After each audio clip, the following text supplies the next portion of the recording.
பாருங்க, நீங்க திமுகவை தான் எதிர்க்கணும், எதிரி திமுகவை தான் இருக்கணும் அப்படின்னு அக்கா சொல்ல இவர் என்ன பண்ணிருக்கிறாருன்னா அண்ணாவுடைய பொன்மொழிகளை மேற்கோள் காட்டி சும்மா பட்டைய கிளம்பி பேசியிருக்காரு. அப்படி சமரசம் என்ற பேச்சுக்கு இங்க இடமில்லை. But at the same time இதனால மக்களுக்கு ஒரு நல்லது நடக்குது அப்படின்னா எந்த ஒரு எக்ஸ்ட்ரீமுக்கும் போய் அதை செய்யறதுக்கு நாங்க தயங்க மாட்டோம்.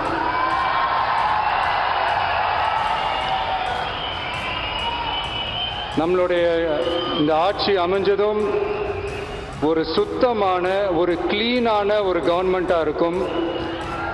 நம்மளுடைய கவர்மெண்ட்டில் கரப்ஷன் இருக்காது, கல்பிரிட்ஸ் இருக்க மாட்டாங்க.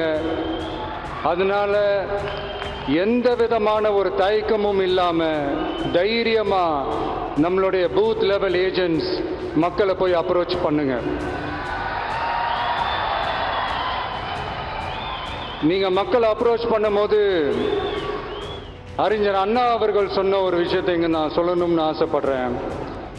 மக்களிடம் செல், மக்களிடம் இருந்து கற்றுக்கொள், மக்களுடன் வாழ், மக்களுடன் சேர்ந்து திட்டமிடு, மக்களை நேசி, மக்களுக்காக சேவை செய்.